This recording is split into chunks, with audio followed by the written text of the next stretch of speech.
Bien, rebonjour à tous. Alors, je suis Julien Sénéchal. Je suis à Bordeaux, donc ça c'est une vue de Bordeaux. On a également un site internet vitiligo-bordeaux.org aussi pour les essais cliniques qui sont ouverts dans le service. Diapositive suivante. Alors, moi je vais vous emmener un petit peu dans comment on classifie à visée médicale les patients atteints de vitiligo. Alors ça a un but, c'est pour évaluer déjà l'importance de la maladie, la classer à visée parfois de décision thérapeutique. Et ça, c'est relativement assez important, notamment pour effectivement cette prise en charge des patients et mieux les définir. Alors c'est vrai que classiquement, peut-être certains l'ont entendu, on parle de vitiligo généralisé, vitiligo segmentaire. Le vitiligo segmentaire, c'est 5% des vitiligo et ça touche qu'un seul côté du corps. On en a parlé un petit peu ce matin. Et puis, il y a le vitiligo ensuite dit généralisé. Mais généralisé ne veut pas dire forcément qu'il est très étendu. Ça veut dire c'est le non segmentaire dont les lésions sont localisées sur les deux côtés du corps. Et donc, en fait, historiquement, d'après les classifications, il y a deux types de ces vitiligo non segmentaires, donc le vitiligo généralisé, et le vitiligo dit acrofacial. Alors, vous le voyez ici, à gauche, là, le acrofacial, c'est un terme médical pour dire que les lésions sont principalement localisées au niveau du visage, des mains et des pieds. Acral, c'est les extrémités. Alors, probablement, il y a certains parmi vous qui ont un vitiligo plutôt limité, c'est-à-dire qu'il y a un vitiligo limité, parfois sur le visage, parfois uniquement sur les mains, sur les pieds. Mais probablement que vous vous dites, mais oui, j'ai peut-être un vitiligo sur le visage, sur les mains et les pieds, mais pourtant, diapositive suivante, diapositive encore suivante, vous avez certes des atteintes sur le visage, sur les mains, sur les pieds, mais est-ce que vous êtes forcément ce qu'on appelle un vitiligo dit acrofacial? Parce que peut-être vous avez des lésions au niveau de la face interne des poignets, quelques lésions au niveau des coudes, ou comme ici finalement, lorsqu'on lève les bras, des atteintes au niveau axillaire. Et ça, c'est la difficulté qu'on a nous en clinique, c'est-à-dire de se dire, est-ce que ce patient est un authentique patient qui a un vitiligo acrofacial, alors qu'il a quelques lésions sur le reste du corps. Alors c'est ce qui fait qu'on a mené une étude, c'est ce que je vais vous présenter ici. Donc on a nos patients que l'on suit dans le service. Donc on a un certain nombre de patients et donc on a pris tous les patients qui n'avaient pas eu forcément de traitement dans l'année qui avait précédé. Et en fait, nous on remplit un questionnaire standardisé qui va collecter les informations du patient, et notamment le poids, la taille, par exemple, les antécédents du patient, des autres maladies, y compris dans la famille, et puis, en fait, toutes les localisations touchées par le vitiligo. Donc, ça va de la tête, mais la tête, c'est pas seulement le visage, c'est le cuir chevelu, c'est le front, les sourcils, les paupières, les pommettes, autour de la bouche. Donc, même au niveau du visage, on le décortique en plusieurs localisations. C'est pareil pour les bras, c'est pareil pour les jambes, c'est pareil pour le tronc. Donc ça fait beaucoup de données. On va évaluer l'étendue de la maladie avec des scores et la surface atteinte de la maladie. Et puis on a parlé un petit peu des signes d'activité de la maladie, c'est-à-dire comment on définit qu'un patient va être à risque de développer à risque d'aggraver sa maladie sans traitement. Et en fait, à partir de toutes ces données, on a fait ce qu'on appelle une analyse avec des bioinformaticiens, des personnes qui s'intéressent, qui font de l'informatique, et qui permettent d'analyser l'ensemble de ces données. Et puis, on a regardé ensuite, ça c'était à la consultation, c'est de la vraie vie, quelle stratégie thérapeutique on avait proposée aux patients. Alors, diapositive suivante. Donc finalement, on avait à peu près 400 patients.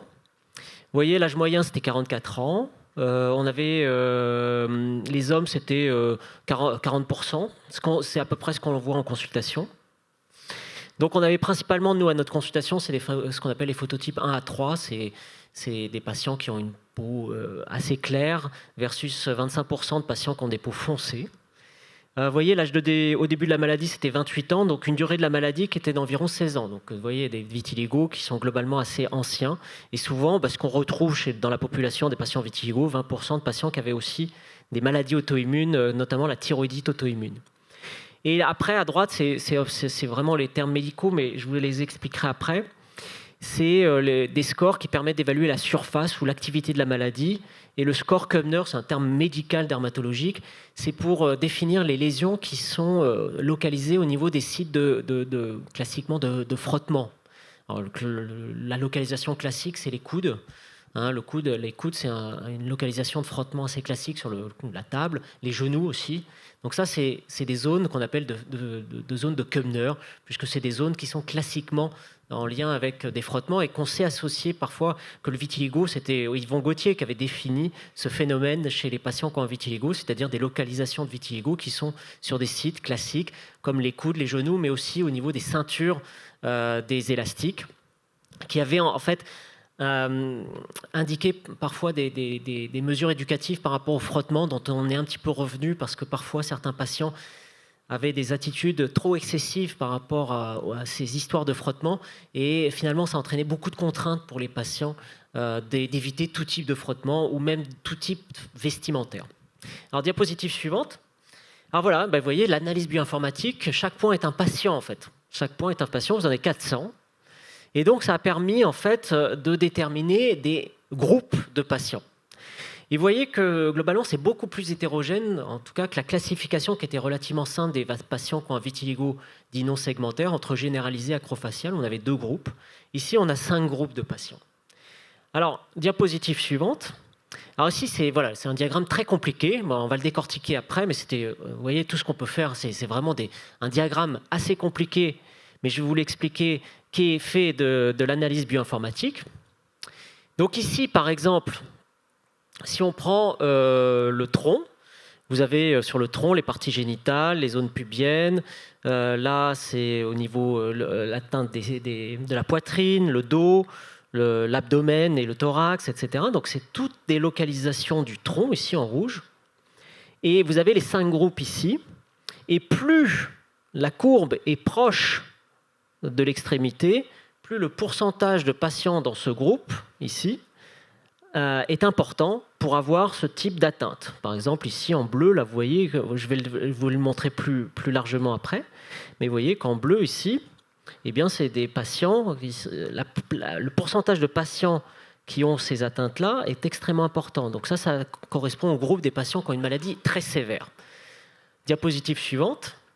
Ici, on a fait pareil avec des signes liés à la sévérité de la maladie, c'est-à-dire, globalement, le pourcentage de patients qui ont des poils blancs, ou en lien avec la durée de la maladie, l'âge de début de la maladie, ce phénomène de Koebner dont on a montré ici, ou également, ici, les signes d'activité de la maladie. Et pareil, on a différents groupes, les 5 groupes sont représentés ici. Alors on va décortiquer les 5 groupes. Diapositive suivante. Donc ici, vous avez en fait le premier groupe, c'est 50 patients, c'est les patients qu'on appelle les ultra-actifs, c'est-à-dire ceux dont on a considéré, qui peuvent être considérés, comme on a montré tout à l'heure, on a dit tout à l'heure, cette urgence thérapeutique. Pourquoi ? Parce que c'est les patients qui ont une maladie plutôt assez généralisée. En fait, vous voyez que ces patients se répartissent relativement assez avec différentes zones dont l'importance est relativement assez diffuse sur l'ensemble du corps. On retrouve un certain nombre de localisations du corps qui sont représentées chez ces patients-là. Mais surtout, en fait, ces patients sont extrêmement caractérisés par la présence de signes de ce qu'on appelle d'activité de la maladie. C'est-à-dire, ces signes d'activité, c'est des signes où il y a un flou des lésions. Les bords des lésions sont très flous et elles sont parsemées de petits confettis qui nous montrent, comme ici, en fait, vous avez des lésions qui sont en confetti autour des zones. Donc les limites des lésions sont très difficiles à déterminer. Et ces patients-là sont considérés comme des actifs, avec 10% de surface souvent atteinte en moyenne. Et ces patients-là, ce sont ceux qu'on essaye de reconnaître le plus rapidement, ce sont ceux qui correspondent à cette urgence thérapeutique, où on va débuter un traitement. Et ce qu'on s'est rendu compte, je vous montrerai après, mais c'est chez ces patients-là, dans notre clinique, on a débuté un traitement par voie générale, par la bouche, associé à de la photothérapie pour essayer de bloquer la maladie et induire une repigmentation. Diapositive suivante.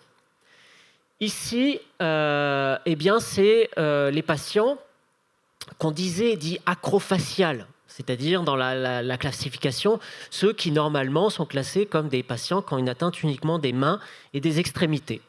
Et effectivement, on voit ici sur les localisations qu'ils ont des atteintes ici du visage, notamment les paupières, la bouche, les joues. Donc ici, c'est ici. Mais ils ont également une atteinte des mains.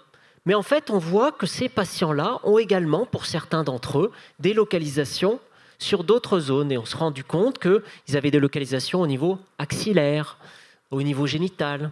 L'atteinte génitale dans le vitiligo, c'est 50% des patients.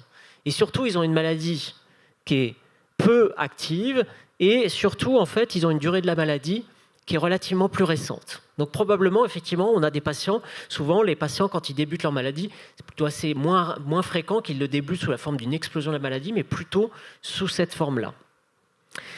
Et cela, en fait, pour eux, d'un point de vue thérapeutique, plus souvent, on a débuté un traitement local. On pensait que cliniquement, ces patients peuvent bénéficier, s'ils ont une atteinte du visage, par exemple, des nouveautés thérapeutiques ou innovations comme le ruxolitinib ou anciennement comme le tacrolimus ou les dermocorticoïdes. Donc un traitement local. Diapositive suivante.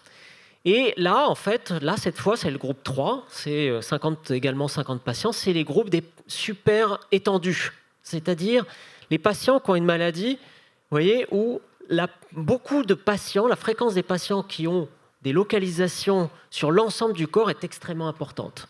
Vous voyez, c'est des patients qui ont une maladie extrêmement étendue. C'est des patients qui sont considérés comme sévères. Et parmi ceux-là, en fait, à peu près 50% d'entre eux avaient une maladie active. Donc 50% d'entre eux, parfois, soit ils ont une maladie qui est plutôt stable. Pour nous, c'est parfois plus difficile parce qu'effectivement, est-ce qu'on débute un traitement local? Est-ce qu'on fait... Parfois, les patients, ils ont une durée de la maladie assez ancienne. On peut aussi simplement les surveiller. Est-ce qu'on va faire un traitement local? Mais un traitement local pour des patients qui ont une maladie tendue, ce n'est pas facile à réaliser parce qu'on ne peut pas appliquer des crèmes sur l'ensemble du corps. Est-ce qu'on va débuter un traitement par voie générale, mais on n'en a pas, à part la cortisone par voie qu'on faisait en mini-pulse le week-end? Et ça, on le fait généralement que si la maladie est active. Donc, c'est les patients qui, probablement dans le futur, nécessiteront un traitement par voie générale quand ils seront disponibles, d'où l'intérêt. Et c'est des patients comme ceux-là qu'on a inclus parfois dans les études qui évaluent des traitements par la bouche qui sont actuellement en phase 3.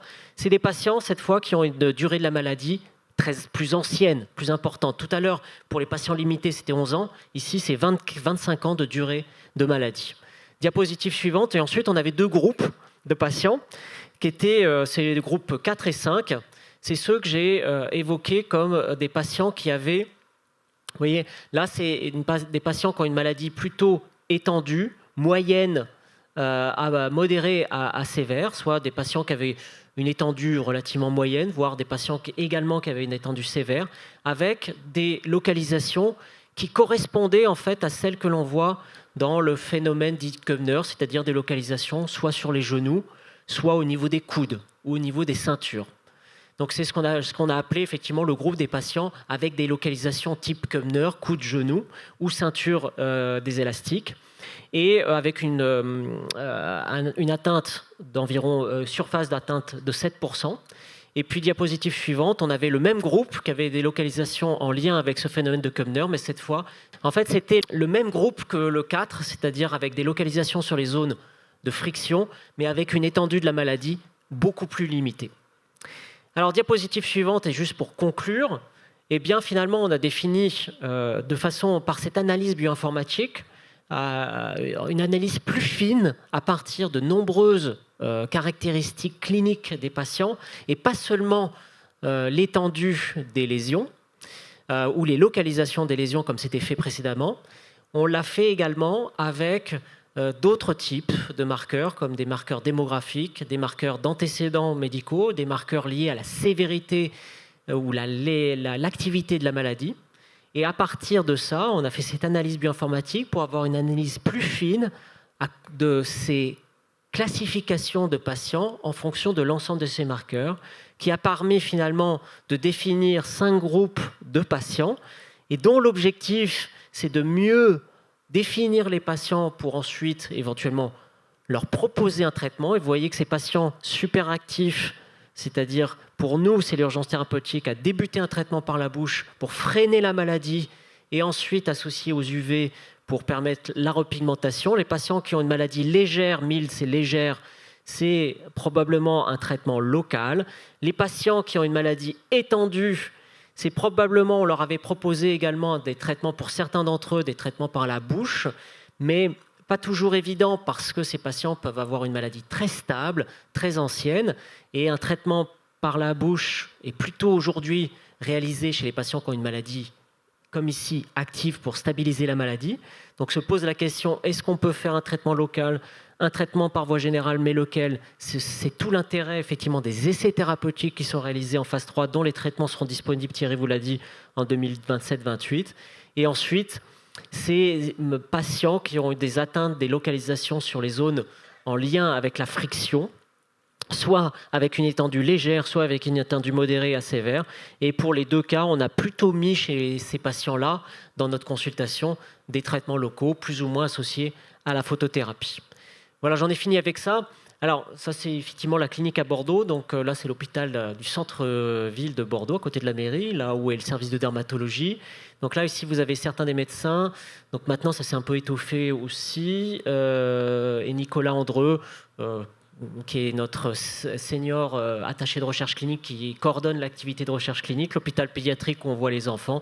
Et diapositive suivante, on parlait de la recherche. Donc nous, maintenant, en fait, depuis 2022, on est au CNRS, c'est la partie immunodermatologie. Donc vous avez ici Katia Boniface et Cyril Balméry. Cyril Balméry est un médecin qui fait sa thèse de sciences. En fait, il fait sa thèse de sciences aussi sur cette voie interférente de type 1 dont Antoine a parlé. Et en fait, il accueille également les patients atteints de vitiligo au CHU de Bordeaux. Donc, c'est un de nos également médecins qui prend une part importante dans la gestion et le parcours de soins et l'encadrement des patients atteints de vitiligo. Et puis, vous avez des docteurs en sciences, des ingénieurs, etc. et l'ensemble de nos partenaires pour nous aider à comprendre mieux à la fois les patients, mieux les prendre en charge et mieux comprendre les mécanismes en lien avec la maladie. Voilà, je vous remercie beaucoup. Merci beaucoup, professeur, pour cette nouvelle classification, parce qu'elle n'existait pas jusqu'à présent, me semble-t-il. Alors, j'ai une question tout de suite et je saute dessus. J'ai vu les textes en anglais. Est-ce que ça a fait l'objet de publication? Est-ce que ça va faire l'objet de publication? Et comment ça va se passer maintenant? Alors oui, effectivement, donc on a renvoyé, enfin c'est pas encore publié, mais normalement ça devrait l'être, c'est ce qu'on appelle en révision. Et après, effectivement, est-ce que ça va changer? Alors peut-être la critique que l'on a, c'est que c'est monocentrique, c'est-à-dire que ça a été fait que dans notre seul centre, et vous savez que souvent pour qu'une classification soit adoptée, il faut que ce soit validé et reproduit. Donc il faudra voir si effectivement des analyses du même type dans d'autres centres sont reproduites pour qu'ensuite ce soit réellement bien intégré dans les révisions. Après, vous savez, pour réviser les classifications, il faut qu'il y ait un consensus d'experts pour s'assurer que ce ne soit pas que nous qui imposions notre vision des choses. Je pense que c'est important à savoir pour nous, malades du vitiligo, c'est que plus il y aura d'orientation internationale, ce qu'on appelle les guidelines, mieux en définitive elles seront prises en compte au niveau de chacun des pays. S'il n'y a pas de ces guidelines, en définitive, personne ne fait véritablement, malheureusement, de recherche pour obtenir des consensus. Et la Vitiligo Task Force, qui est la force internationale du vitiligo du côté des chercheurs, se réunit régulièrement, a édité sous la responsabilité de Julien Sénéchal et de Nania Van Geel en Belgique les guidelines en la matière et qui servent encore aujourd'hui de référence. Et se pose pour moi la question de... Vous avez une cohorte qui est effectivement celle de Bordeaux que vous avez utilisée dans le cadre du vitiligo. Existe-t-il d'autres cohortes en France répertoriées? Je pense qu'il y en a une à Nice. Mais pour pouvoir acquérir ce consensus international, quelle serait l'étape suivante pour faire travailler les cohortes ensemble dans ce domaine-là? Là, c'est en marche, on va dire. Parce que nous, un peu l'avantage, dès le début, qu'on a organisé la consultation vitiligo, on a un questionnaire type standard qu'on a édité, donc ce qui a permis finalement de récolter de façon assez précise l'ensemble des informations. ce qui n'est pas toujours réalisé dans d'autres centres, hein, parce que forcément la consultation, ça prend du temps, et donc réaliser tout ce travail, ça prend aussi un peu de temps. Mais par contre, là, la structuration de ces cohortes va se faire sous la forme de registres. Et donc ça, c'est le professeur Ezzedine qui, au niveau international, est en cours d'élaboration de la mise en place de ce registre pour homogénéiser le recueil de ces données entre les différents centres, qu'ils soient français, européens ou internationaux, pour avoir finalement, avec plusieurs centres internationaux, exactement les mêmes données qu'on puisse ensuite colliger et d'avoir finalement un recueil non pas, comme ici, monocentrique, mais multicentrique, avec différents types de populations qui permettraient effectivement d'arriver à des choses qui correspondent réellement à la représentation des patients au niveau international. Donc ça, c'est en marche, oui. C'est en marche, ça va durer plusieurs années, mais sachez que vous aurez auprès de votre démarche un soutien extrêmement actif de VIPOC, de l'Alliance internationale des associations de malades, qui est très en attente, effectivement, de pouvoir diffuser au travers des guidelines internationales, de pouvoir diffuser dans chacun des pays les recommandations pour que les personnes, soit les malades, personnes atteintes de vitiligo, soient traitées. Je vous laisse la parole. Avez-vous des questions justement sur ces registres? Oui. Merci. Bonjour, docteur. Est-ce que avez-vous observé dans vos études une corrélation entre l'âge et l'intensité de la maladie? Non. Non. Non, en fait, la seule corrélation, c'était la durée de la maladie, finalement, l'étendue des lésions, puisque vous avez vu que le groupe 2, qui est la forme la plus limitée, qu'on appelle toujours, on dit acrofaciale, avait une durée de maladie plus récente, versus les patients qui ont une maladie très étendue, qui avaient une durée de la maladie. Mais autrement, en fait, les enfants, alors on a ces données, on n'a pas fait la même chose, on a pris là ici que des patients adultes, mais chez les enfants, il semble quand même finalement qu'on ait cette évolution un peu identique, et que c'est pas en fonction de l'âge qu'on a soit une réponse au traitement qui est parfois qui est différente. La seule chose chez les enfants, c'est qu'on a une forme, souvent enfant-adolescent, c'est là où il y a une plus grande fréquence, entre guillemets, c'est de la forme segmentaire. La forme segmentaire, on va dire plutôt à l'envers. La forme segmentaire touche plutôt les enfants ou les adolescents. Et souvent, en fait, du fait de la capacité à régénérer, les enfants et les adolescents ont plutôt une tendance à repigmenter plus facilement. Et quand ils repigmentent, souvent on a l'impression que ça se maintient plus facilement. Mais pour l'instant, c'est qu'une impression. La seule chose aussi, autre impression, c'est plutôt on traite une atteinte, mieux elle répond au traitement. Mais malheureusement, ça n'a pas été réellement démontré par les études quand on a pris des sous-groupes de patients, etc., alors que c'est notre impression un peu en clinique, mais probablement parce que c'était pas réellement, c'était pas une valeur qui était réellement bien identifiée pour être regardée, c'est-à-dire l'apparition nouvelle d'une lésion. J'ai une question un peu similaire ou élargie. Est-ce que les études qui ont été faites ont permis d'identifier, vous parliez de marqueurs, d'autres causes peut-être extérieures aux maladies qui permettent de faire classifier finalement les patients dans différentes catégories? Et pour donner un exemple, est-ce que le stress, est-ce que l'activité physique finalement sont des facteurs extérieurs qui ont une conséquence dans les classifications des patients? Alors, malheureusement, comme stress, activité physique, nous on n'a pas répertorié, on n'a pas repris dans ces questionnaires les facteurs de stress et ou activité physique pour pouvoir voir si c'était significativement associé à un groupe. Parce que c'est assez difficile en fait en pratique de répertorier ces données-là. Parce que l'activité physique, c'est quoi? Est-ce que c'est 15 minutes de marche ou est-ce que c'est faire du sport 3 fois par semaine? C'est difficile. Et le stress également, l'événement stressant, c'est toujours assez difficile en termes d'intensité pour un patient. Donc c'est des valeurs qui ne sont pas forcément faciles à bien répertorier et à bien classer. Donc nous, ce n'est pas des choses. que l'on fait. Après, effectivement, c'est vrai que là, la seule chose que je peux dire, c'est que l'événement stressant, ça c'est les cohortes, notamment certains en ont parlé, la cohorte Compare, qui est également réalisée, coordonnée par le professeur Khaled Ezzedine, où vous recevez des questionnaires.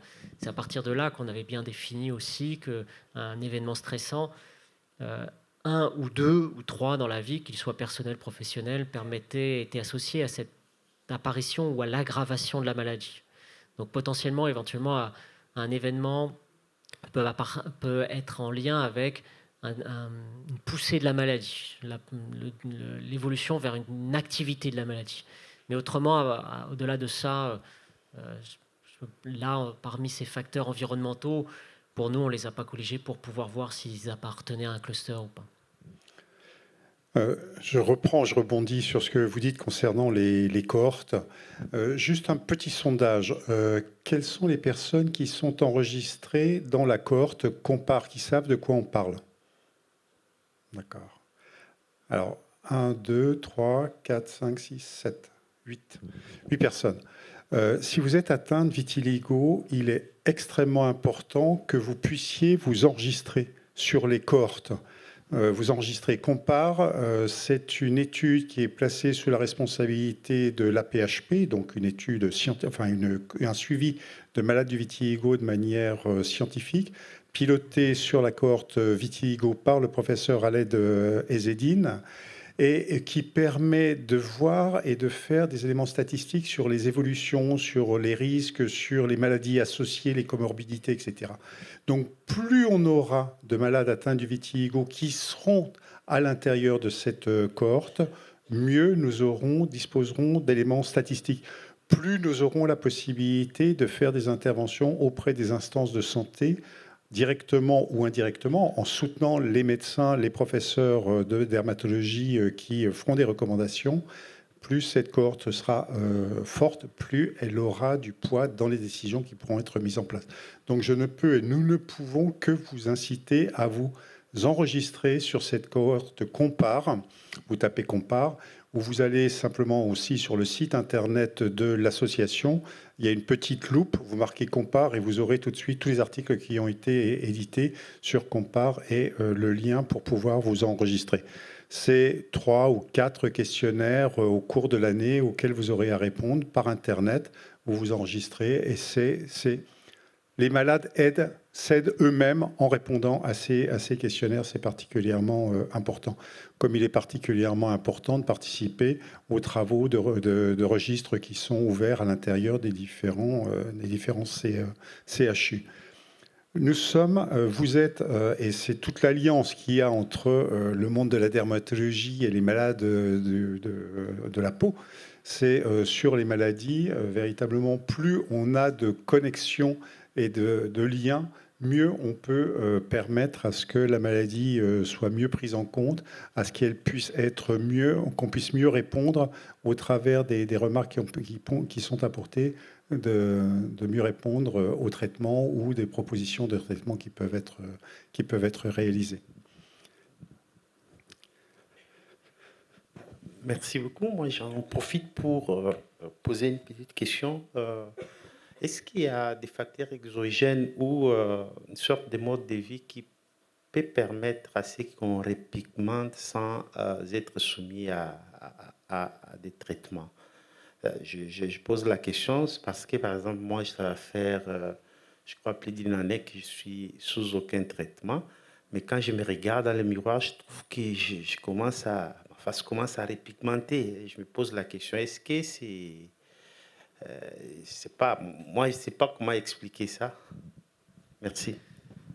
Oui, mais c'est vrai que c'est toujours délicat parce que autant, c'est vrai que parfois on peut avoir des patients sans forcément l'utilisation de traitements, vont voir des zones qui vont arrêter de progresser et ou repigmenter.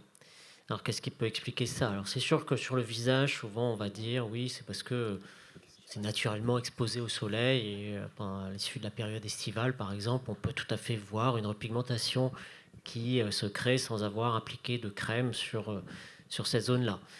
Après, effectivement, c'est vrai que c'est pour ça l'accompagnement des patients.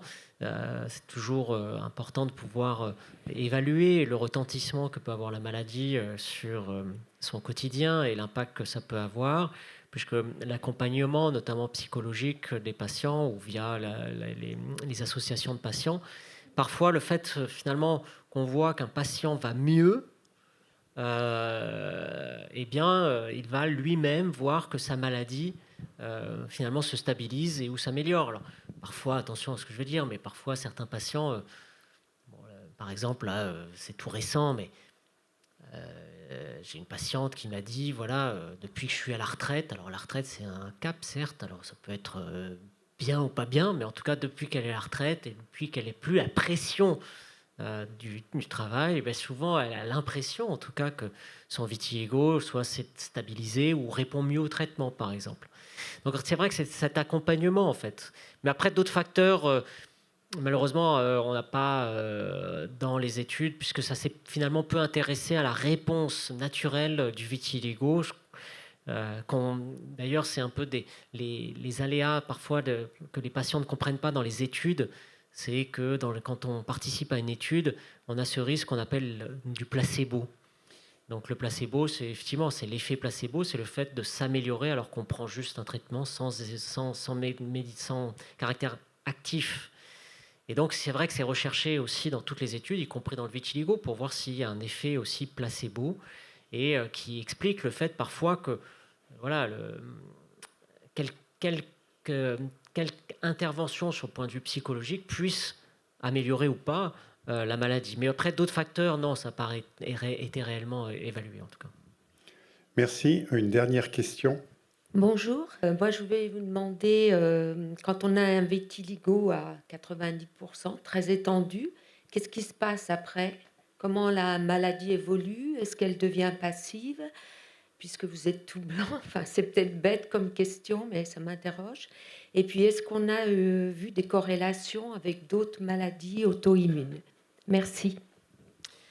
Alors, effectivement, je vais répondre d'abord par la dernière, c'est-à-dire l'association avec d'autres maladies auto-immunes. J'en ai parlé un petit peu. C'est vrai que c'est assez classique, le vitiligo. On a parlé, c'est une maladie auto-immune, donc le propre système de défense qui cible un élément particulier qui sont les usines qui produisent la couleur de la peau, les mélanocytes.